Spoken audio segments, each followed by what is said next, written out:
여자는 걸어서 사람 왕아친집 살아났은 둥아친긴 상르자가 심기게 주표구 요가이 잘랍 жанана жаллаңгы чайда. Ассаламу алейкум туугандар.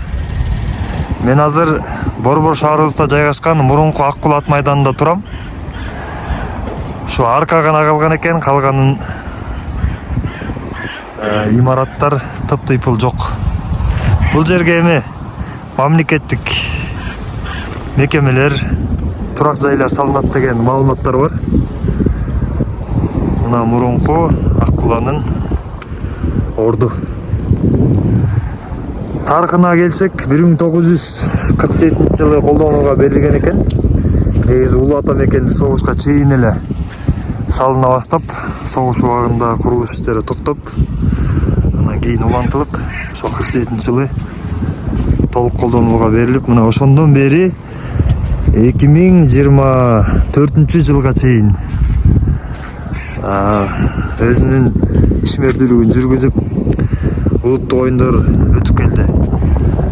Советтер Союзунда дагы көптөгөн иш-чаралар өткөн. Андан кийин эгемендик алгандан кийин бул жерде көкбөрү ушул жерден гүлдөп өсүп өнүккөн десек жаңылышпайбыз. Жалпы аянты 60 гектардын тегерегинде, менин маалыматым боюнча.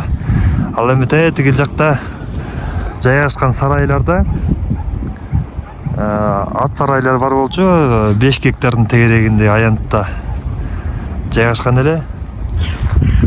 Эми бул менин балалыгымда мындай эске салчу, ностальгия жаратчу жерлердин бири да. Ичим ачып турат.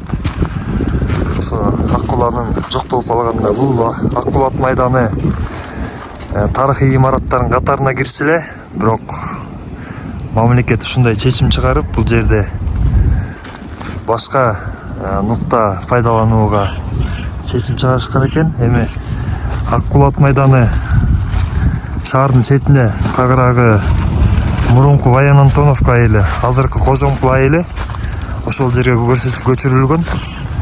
Президент мындан 1 жыл мурда капсула салып курулуш иштерин башташкан. Эми жакынкы арада бүтүп калат деген ишеничтебиз. Ошол туугандар, мына сиздерге көрсөтүп коеюн деп эле өтүп баратып кайрыла калдым. Ак Кулага келип улуттук оюндарды көрүп көрмөндүк кылган баардык биздин көрөрмандарга ысык салам айтабыз. Аман болуңуздар.